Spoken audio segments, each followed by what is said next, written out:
Imágenes aéreas muestran la gravedad de las inundaciones en 4 cantones de Esmeraldas, mientras la ayuda tarda. Diana Jacome, comunicadora y abogada, acompañará en el binomio a Jan Topic.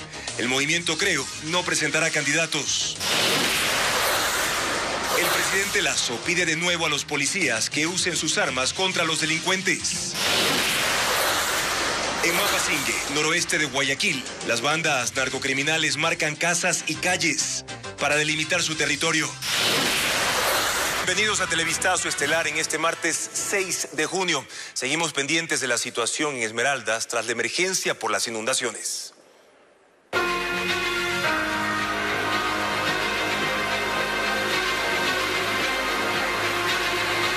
Esmeraldas SOS.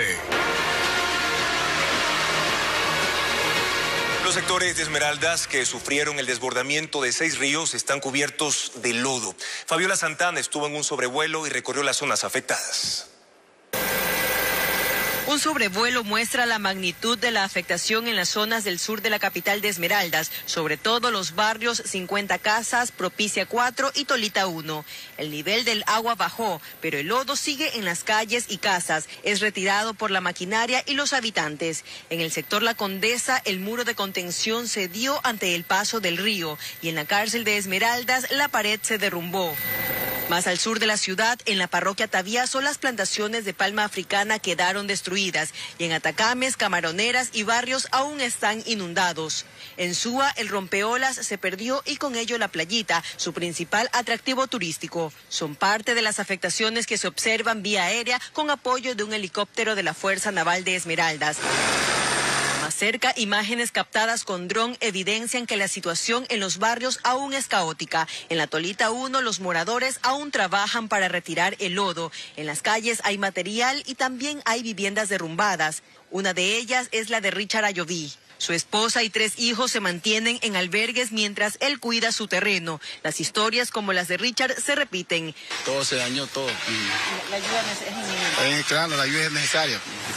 Los esfuerzos de las autoridades y la maquinaria no logran aún normalizar la situación tras la inundación del fin de semana. Los damnificados que no quieren ir a albergues les espera otra noche en medio de la humedad, lodo y ahora malos olores producto del agua estancada. Ahora vamos a actualizar las cifras de afectaciones por las lluvias en Esmeraldas. Hay 14.014 personas afectadas, que son parte de 3.461 familias. En la capital provincial, en Esmeraldas, está la mayoría de personas afectadas, que son 10.000.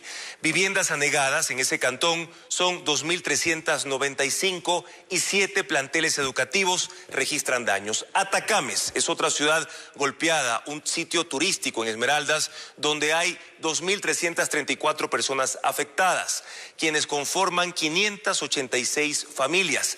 300 viviendas resultaron anegadas y hay daños en 4 planteles educativos. ¿Qué pasa en Quinindé, otro cantón importante y grande territorialmente hablando en Esmeraldas? Hay 350 personas afectadas, 150 viviendas resultaron inundadas y 4 instituciones educativas con daños. En Muisne son 200 los ciudadanos perjudicados y 50 las viviendas que están anegadas en estos momentos. Además, se registraron daños en 6 planteles y 5 centros de salud. Reiteramos esto en el cantón Muisne, en el sur de la provincia de Esmeraldas. Y es que más de 100 familias afectadas ya se registran en esa zona hasta el momento. Es la parroquia con más daños, la zona de San Gregorio, donde incluso hay viviendas completamente destruidas. La tarde de este martes ya se habilitó parcialmente la vía Muisne-Atacames.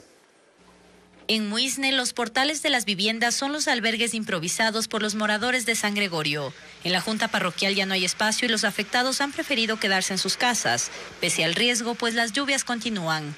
Mi casa se inundó, se fueron mis gallinas, se quebró porque el pisito es de madera, se quebró la parte de atrás y estamos casi en el suelo. Aura Chacín muestra a qué nivel llegó el agua en su vivienda tras las lluvias del pasado domingo. Ha perdido casi todos los enseres de su casa. Este escenario lo afrontan más de 100 familias en San Gregorio de Muisne, donde la escuela y la junta parroquial funcionan como albergues. El agua corría como si fuera un río por el medio de las casas. Todos se llevaron. Se acabaron con todo lo poco que uno había podido conseguir. La ayuda para los damnificados se demora en llegar debido a los cierres viales. La tarde de este martes se habilitó parcialmente el tramo Atacames-Muisne de la E15 estatal. Se mantienen cerrados los puntos Cabo San Francisco y Galera. Desde la alcaldía se gestiona un préstamo de $7 millones con el Banco de Desarrollo para enfrentar la emergencia. Poder adquirir con esto maquinarias. ¿Por qué? Porque estamos a las puertas de enfrentar un fenómeno del Niño que no sabemos cuál será la magnitud. En las zonas de Muisne en las que el agua no ha reducido su nivel, los moradores continúan construyendo balsas artesanales para sacar lo poco que les queda. Muisne es uno de los cantones más afectados de la provincia de Esmeraldas. 1.200 personas están damnificadas, pero la cifra puede aumentar a medida que se evalúan los daños. El gobierno destinará $100 millones para la provincia de Esmeraldas afectada por el fuerte invierno. Este miércoles el Ministerio de Transporte y Obras Públicas declarará en emergencia la red vial de los cantones más afectados, como muestra Paul Romero. Las personas afectadas por el desbordamiento de ríos en Esmeraldas recibirán apoyo y asistencia del Estado. El gobierno destinará $100 millones para la reconstrucción de vías, puentes, infraestructura pública que se destruyeron en 4 de los 7 cantones afectados por el desbordamiento de 6 ríos. Para los 700 albergues en donde permanecen las personas damnificadas, se entregaron 4.000 kits alimenticios para los próximos 5 días. El presidente Guillermo Lasso anunció la entrega de un bono de 3 meses para el arrendamiento de vivienda de emergencia para las personas que perdieron sus casas, pero no precisó el monto y el total de beneficiarios. El ministro de Transporte, César Ron, informó que este miércoles declarará la emergencia vial en los cantones de Esmeraldas, Quinindé, Atacames y Muisne, este último que está incomunicado con el resto de cantones. A Muisne hay que reestructurarle la carretera, hay que volver a hacer la carretera. Yo he mandado un puente baile a nombre del gobierno nacional para solventar el problema en el Aguacate, pero ahora se rompió la carretera más adelante también. Entonces, el daño en la infraestructura vial que corresponde al gobierno es grande, hay que hacer obras de infraestructura vial, eso va a tomar al menos un par de semanas para comunicar nuevamente a Muisne. Además, este miércoles el gobierno activó el Comité de Emergencia Nacional para delinear acciones de prevención, atención y respuestas ante emergencias por el fenómeno del Niño que llegará al país en las próximas semanas. Estar listos, prevenidos ante un fenómeno de envergadura inmensa que puede golpear a la República del Ecuador. La reunión del COE se realizó en el Palacio de Carondelet. No se anunciaron acciones concretas ni presupuesto para enfrentar las futuras emergencias. Y más adelante nos acompañará en nuestro set de Televistazo el ministro de Inclusión Social, Esteban Bernal, para conocer las acciones del gobierno para ayudar a los miles de afectados por inundaciones en Esmeraldas.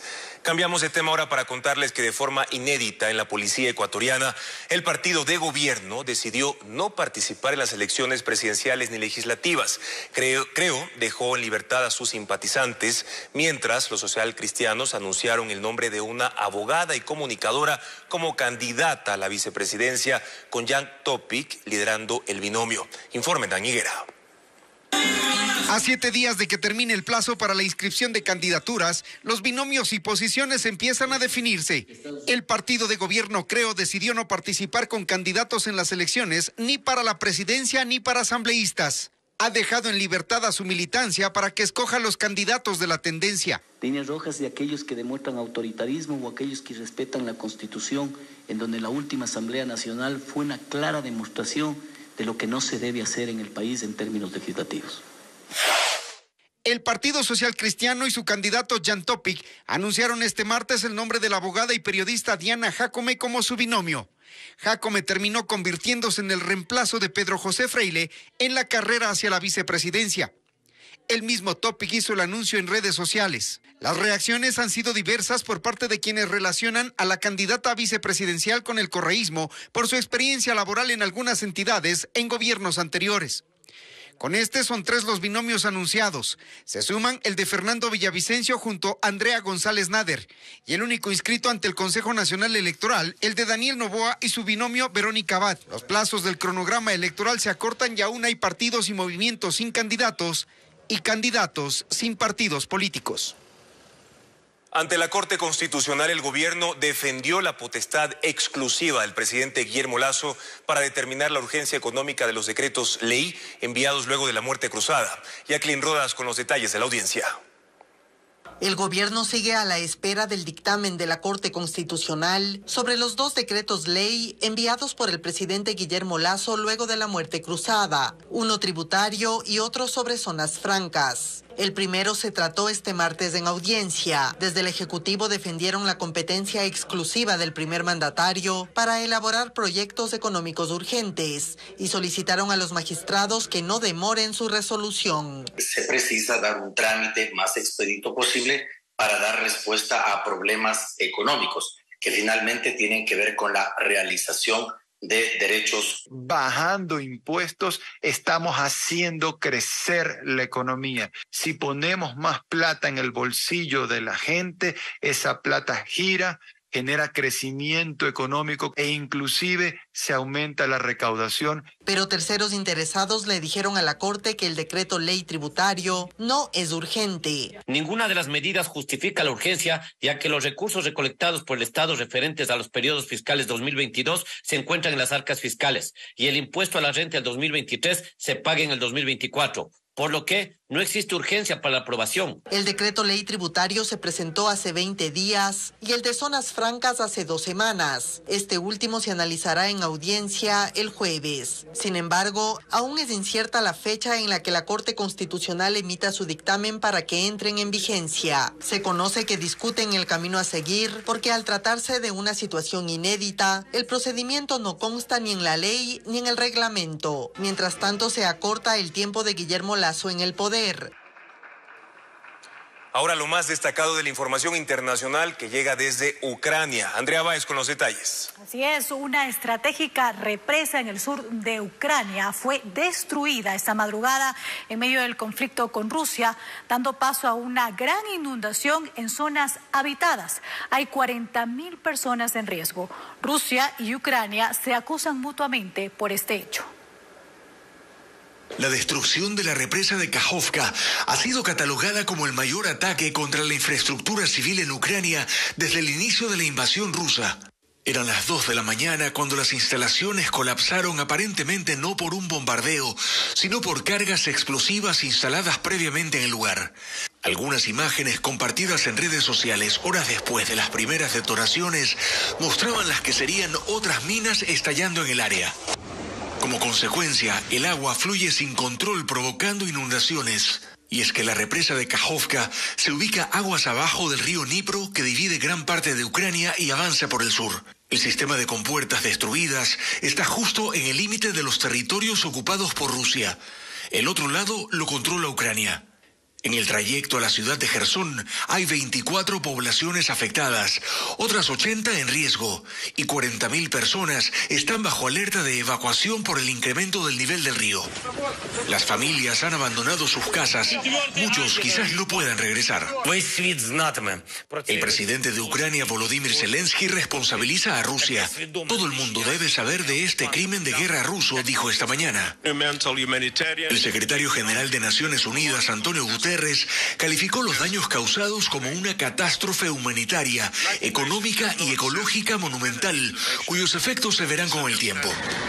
Rusia, en cambio, señala como responsable a Ucrania.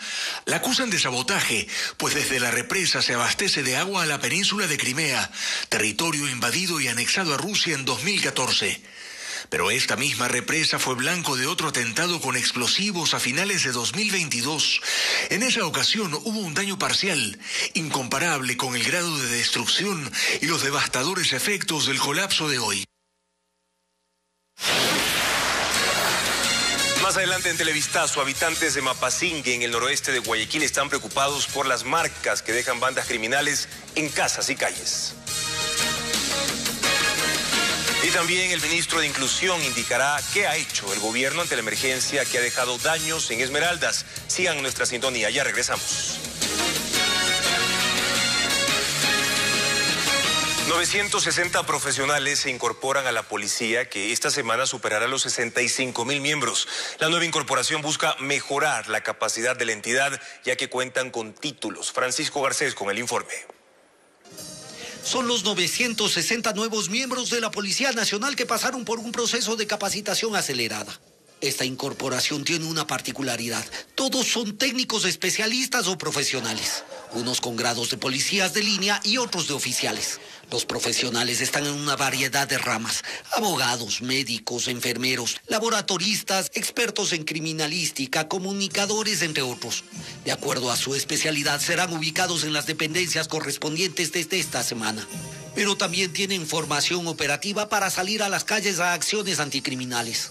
Para dar atención al policía que cumple su deber, que esté en las calles, combatiendo la delincuencia. También la incorporación de especialistas tiene un segundo objetivo: contar con profesionales de primer nivel para participar en procesos generadores de valor en la lucha contra el crimen. En el 2022 había 51.600 policías y este año se cerrará con 65.000. Este viernes se incorporarán otros 7.300 policías y en noviembre 5.000 más.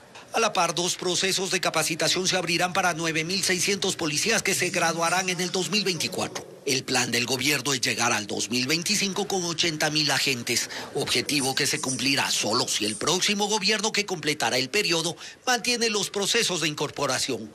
El presidente Lasso destacó la emisión del reglamento a la ley de uso legítimo de la fuerza para dar protección adicional a los uniformados en la lucha contra la delincuencia. Ante acciones letales, la respuesta debe ser con las armas letales. Su arma de dotación será para utilizarla en contra de los delincuentes, en contra de los terroristas. Pero el régimen no ha cumplido con el plan de dotación de equipamiento e infraestructura para la policía, aunque la mayoría de procesos de compra y contratación están en marcha. Bandas delictivas marcan casas y calles en barrios de Guayaquil para de esta forma delimitar sus territorios. Ellos quieren controlar la venta de droga, como informa William Young. Mapasín es un populoso sector del norte de Guayaquil. Cerros y callejones son parte de su composición. Y por su ubicación tiene salidas a varios puntos de la urbe. Aquí viven más de 25.000 personas. También es un potencial mercado ilegal para la comercialización de drogas. Y por eso 3 bandas narcocriminales se disputan este territorio según información de la policía. 2 hombres vestidos de negro con gorras y mascarillas llegan a la esquina de un parque. Uno de ellos pinta con spray una leyenda: Zona Tigre. Mientras que el otro observa a su alrededor y luego se van. Pero también lo hacen en las casas. 2 personas marcan una pared también en el sector de Mapasingue. De esta forma delimitan el territorio y dejan sus marcas en las calles de esta extensa zona de la urbe, en donde la mañana de este martes fue hallado el cadáver de un hombre en fundas de basura. Cuando llegaron los agentes confirmaron que el cuerpo estaba mutilado y lo asocian a los conflictos por el control total del microtráfico que sigue enfrentando a estas organizaciones en esta zona de Guayaquil.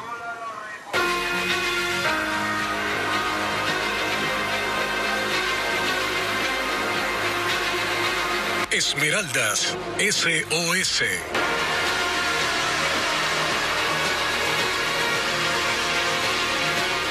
Ya nos acompaña el ministro de Inclusión Económica y Social, Esteban Bernal, para hablar de las acciones del gobierno frente a lo sucedido en Esmeraldas. Ministro, buenas noches, bienvenido. ¿Qué se ha hecho hasta el momento desde el Frente Social? Juan Carlos, buenas noches. Un saludo a todos quienes nos ven a través de este medio de comunicación. Mire, lo importante es que el gobierno ha reaccionado de manera inmediata con todo el gabinete, con todos los ministerios, y de esta manera, al menos en lo que significa política social, es los que primeramente, de manera inmediata, damos protección social. Ya se están entregando en este momento más de 1.000 kits alimenticios. Mañana se van desde la ciudad de Quito 2.000 kits de vestimenta y se complementarán estos con un total de 6.000 kits, 3.000 de alimentos y 3.000 de vestimenta. ¿Eso alcanzaría, ministro, tomando en cuenta que son más de 14.000 las personas afectadas? No, en absoluto no. Primero hacemos valoración por familias. En este momento nosotros tenemos 3.500 familias afectadas y damnificadas. Hay que entender que esto es dinámico porque constantemente varían las cifras, pero la responsabilidad del gobierno y el compromiso del presidente Lasso el día de ayer es incorporar toda la ayuda social necesaria y esta será recurrente. Este es un primer avance. El día jueves inclusive estaré verificando que aquello se haya cumplido en la totalidad. ¿Y esos kits, ministro, garantizan que las personas damnificadas, afectadas en Esmeraldas, estén correctamente o adecuadamente alimentadas? ¿Necesitan sus 3 comidas al día? ¿Cómo garantizar que estén bien alimentadas? Bueno, mire, la protección integral, Juan Carlos, no solamente tiene que ver con el tema de kits, tampoco el tema de kits de vestimenta. La protección integral viene con todos los temas de carácter estructural e inmediatos. Lo inmediato es una atención en salud, la atención en el tema educativo, lúdico, de protección a las personas vulnerables, adultos mayores, personas con discapacidad. ¿Y eso se está haciendo también en el ámbito de salud? Fundamental. Eso es lo prioritario, lo primero. Son alrededor de 511 atenciones de salud que se ha dado de manera inmediata y las recurrentes obviamente continúan. Pero Juan Carlos, lo fundamental, esto es continuo. El problema en Esmeraldas es estructural. Es una crisis muy compleja para el país, pero el presidente ha destinado 100 millones de dólares que serán distribuidos a través de 2 acciones, insisto, las inmediatas y las estructurales, vías, vivienda. Le preguntaba esto también porque incluso hemos visto en el transcurso de estos últimos días que familias, personas que perdieron sus casas, tienen el lodo hasta la rodilla y dicen, aquí no ha llegado la ayuda, aquí no ha llegado absolutamente ninguna autoridad, ningún funcionario del gobierno o de gobiernos seccionales para de alguna manera tratar de mitigar el impacto. Mire, ministro, es tan grande la problemática que seguramente esas realidades que usted hace mención son momentos críticos que vive el país. Hace un momento un colega suyo en un medio de comunicación le informaba, desde el año anterior, cuando tuvimos el desenlace penoso del sismo en Esmeraldas, llegamos a tener una cobertura de 1.317 damnificados. ¿Sabe cuál fue el punto de partida? 230. Es indudable que esto es dinámico y además el alcance que se tenga que dar, por más contingente que se ponga, pero aquí no es tan preocupa que, fácil. por ejemplo, tras el terremoto del año pasado todavía hay gente que vive en carpas o que perdió sus casas y el gobierno les dio una salida para tratar de vivir mejor como era antes. Y todas ellas están funcionando. Fíjese usted, el tema del bono de vivienda para lo que es la reconstrucción se apegó inmediatamente. Lo que son reconstrucciones absolutas de las viviendas toma una temporalidad. Con respecto al bono de arrendamiento que también ustedes anunciaron, es un tema inmediato de $675 para aquellas familias que no quieren estar en albergues. Albergues, por cierto, que están activados 6 en Esmeraldas, en las cuales están 663 personas. Entonces, ministro, ¿hay estructurado o no en estos momentos un plan global que abarque alimentación, salud y vivienda? Porque son muchísimos, incontables los problemas, la crisis que están viviendo en estos momentos los esmeraldeños. ¿Hay un plan global? Sin duda, siendo este igual perfectible, siempre ha existido. Recuerde que no es el primer momento que vivimos situaciones críticas y en ese contexto hay un plan integral, un protocolo destinado que involucra a todas las instituciones, particularmente a nosotros, en lo que significa contención social. Recuerde que los primeros afectados son niños, adultos mayores, personas con discapacidad. Nosotros en los albergues estamos con educadoras, con trabajadores sociales y una cosa más, Juan Carlos. Además de los 300 técnicos que están incorporados, se acondicionan adicionalmente el doble, 300 más que vienen de toda la zona, de Imbabura, de Carchi y de Sucumbíos. ¿Y quiénes van a coordinar ese plan? ¿Quiénes van a estar a cargo entonces de que esto pueda funcionar adecuadamente y que después de unos meses, ministro, volvamos los equipos periodísticos y nos encontremos con la misma realidad? Miren, todo es susceptible de perfeccionar como política pública, pero recuerde que nosotros hemos sido recurrentes en cada acción y en cada problema. Por lo menos un bimestre se da de acompañamiento con esta protección social. Y la coordinación tiene un protocolo previamente establecido. El COE, en este caso, es el que genera las directrices y cada dependencia tiene un complemento a través de su competencia propia. Entonces, ¿este plan lo va a coordinar el COE específicamente o una institución del Estado? No, el COE particularmente, porque articula no solamente al gobierno central, sino también a los gobiernos autónomos que tienen una corresponsabilidad sin duda. ¿Y este plan del que usted está hablando es el del que se refirió el presidente Lasso de 100 millones de dólares? Sí, por supuesto. Y el día sábado estaremos con el presidente, con los alcaldes de Esmeraldas para poder articular la implementación de esto, que tiene además que prepararse, Juan Carlos, para el fenómeno del niño, porque este es un antecedente. Lo que se nos viene es necesario que hagamos una complementariedad entre el Estado, financiando, pero bajo las competencias de los GAD, establecer obras de mitigación y prevención para lo que se nos viene. A eso voy, al tema de la prevención, ministro, porque a veces los gobiernos suelen ser reactivos frente al desastre. cómo prevenir que esto no vuelva a pasar, porque prácticamente ha llegado esta época invernal, si bien es cierto, todavía no el fenómeno del Niño, pero mire usted lo que sucedió, cuántas viviendas se perdieron y la gente durmiendo en el techo de las casas. ¿Cómo evitar que esto vuelva a pasar en las próximas semanas? Con la naturaleza es imposible prevenir, lo que necesitamos es ser paliativos, generar programas de prevención en cuanto a acción y protección social, pero no podemos entender lo que pueda devenirse de una naturaleza.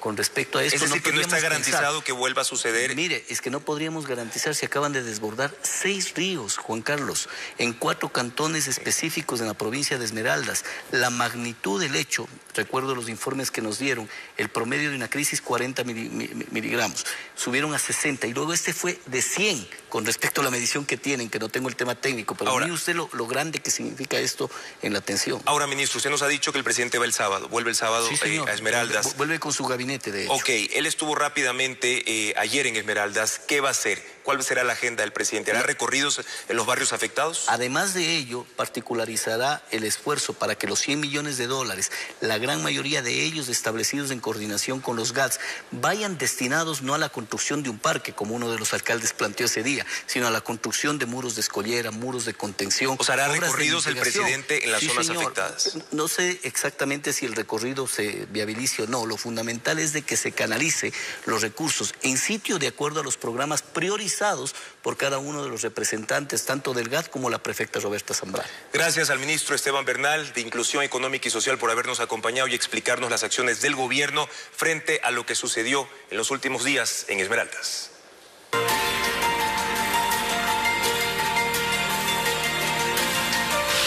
Solidaridad con Esmeraldas. Y en varios puntos de Quito y Guayaquil se reciben donaciones para los damnificados de Esmeraldas. Manos voluntarias arman los kits alimenticios principalmente con productos no perecibles. ¿Es comida o es? A la Universidad Católica del Ecuador en Quito llegan personas para dejar sus donaciones, por ejemplo, alimentos enlatados. Los estudiantes de esta institución colaboran como voluntarios, clasifican los productos para armar los kits alimenticios. El municipio de Quito también habilitó sus 9 administraciones zonales ubicadas en el norte, centro y sur de la ciudad, al igual que en la Fundación Reina de Quito, donde además recolectan botas para las familias cuyas viviendas aún están inundadas. Voluntarios universitarios arman los primeros 400 kits de alimentos que serán enviados este miércoles a Esmeraldas. Un camión de las Fuerzas Armadas partirá con estas contribuciones, que incluyen además 200 productos de limpieza y ropa. El Banco de Alimentos maneja esta logística. Otras entidades como Cuerpo de Bomberos de Guayaquil, Prefectura de Guayas y la organización de Social Project también han habilitado centros de acopio para recibir las donaciones en distintos puntos de la ciudad. Al volver, en Ecuador, más de 2.000 personas están en lista para obtener un órgano. Hoy es el Día Mundial de los Pacientes Trasplantados. Además, 4 muertos y 36 heridos dejó un temblor en Haití. Esto agrava su situación tras las inundaciones.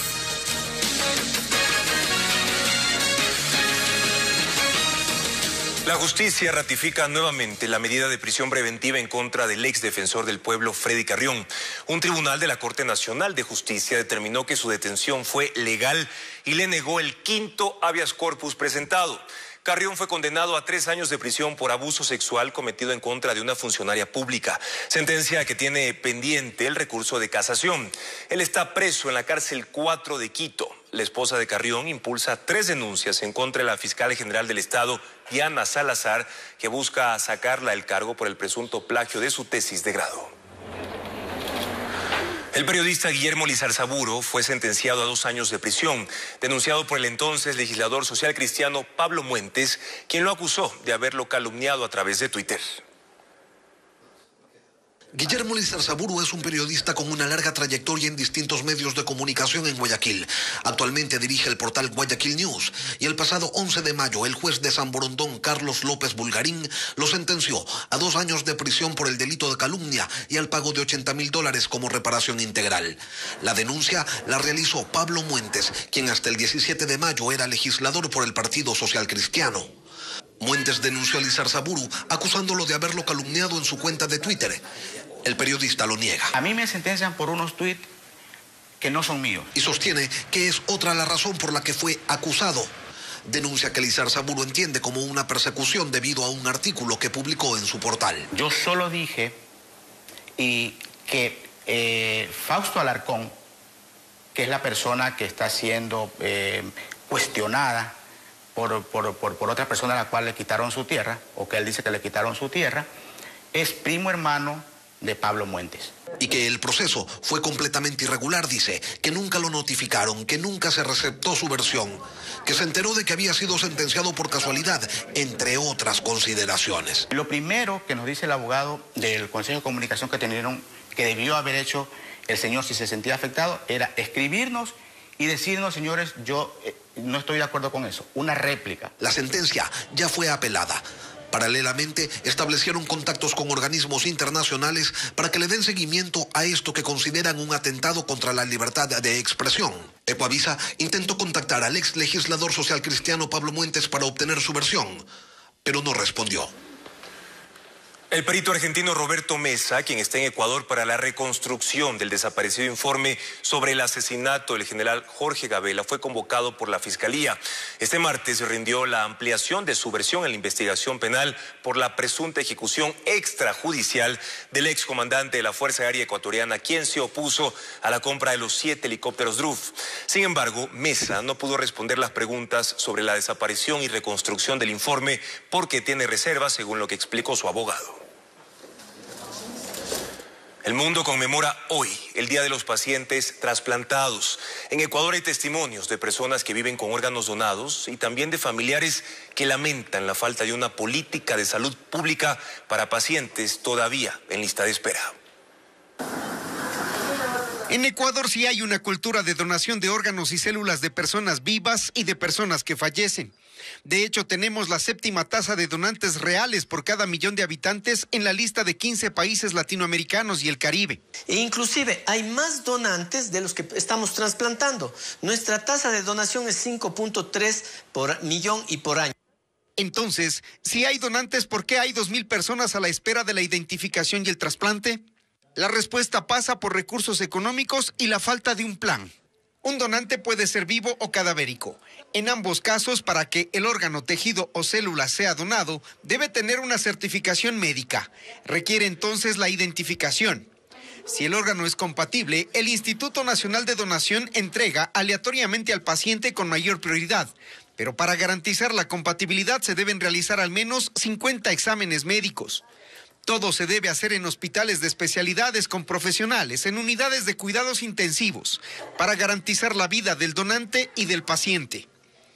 Cuando se trata de personas declaradas en muerte cerebral, las familias del donante autorizan ingresar el cuerpo a la etapa de procuración, que también se hace en una sala de cuidados intensivos y se realiza lo que se conoce médicamente como la ablación, que es la extracción de los órganos para el trasplante.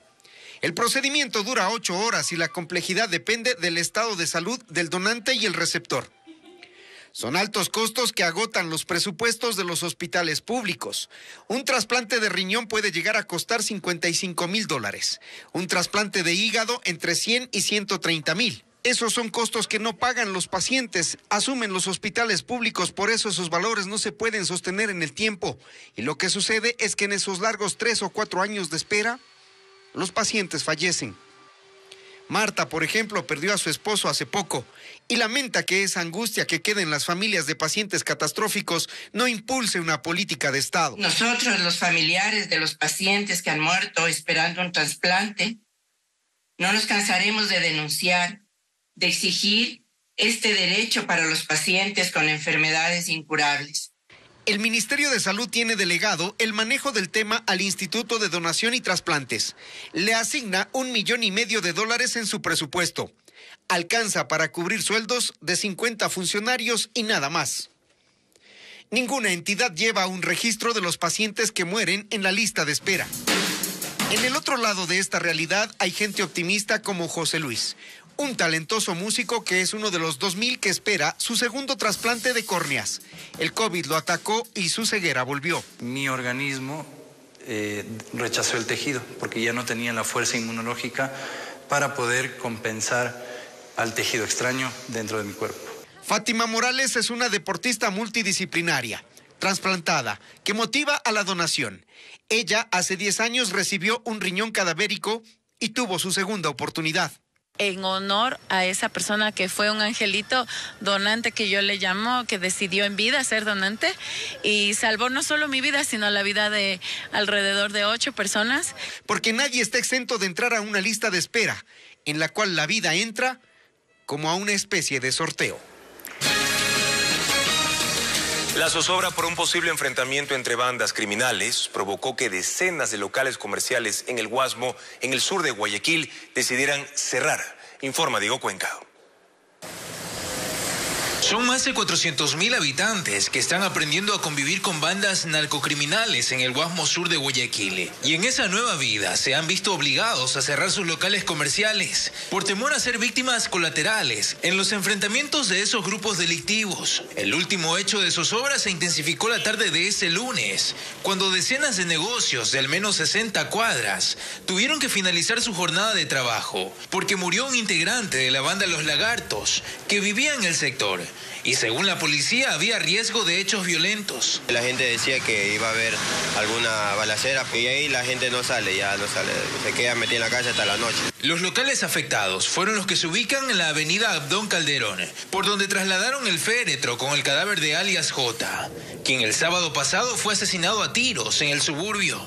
Su crimen derivó en una masacre en La Trinitaria, un sector cerca del Guasmo, donde murieron 5 personas tras un tiroteo. Cuando hay ese tipo de situaciones tratan de causar saqueos o robos a lo que es los locales comerciales. Es por ello que se sugirió de que cierren temporalmente un gran número de masas que se trasladaban en motocicletas, a pie, en vehículos y lógicamente con perfiles de riesgo alto. Y a las 11 de la mañana de ese martes aún había temor entre los comerciantes. Son pocos los que se atrevieron a abrir sus negocios, a pesar de que más de 10.700 locales cuentan con botones de pánico en todo el sur de la ciudad. Aquí por diario que se venda unos 150 o 200 dólares. Se pierde bastante. Ahora la policía patrulla el Guasmo y pide a los ciudadanos que retornen a sus actividades cotidianas en una de las zonas más peligrosas de Guayaquil.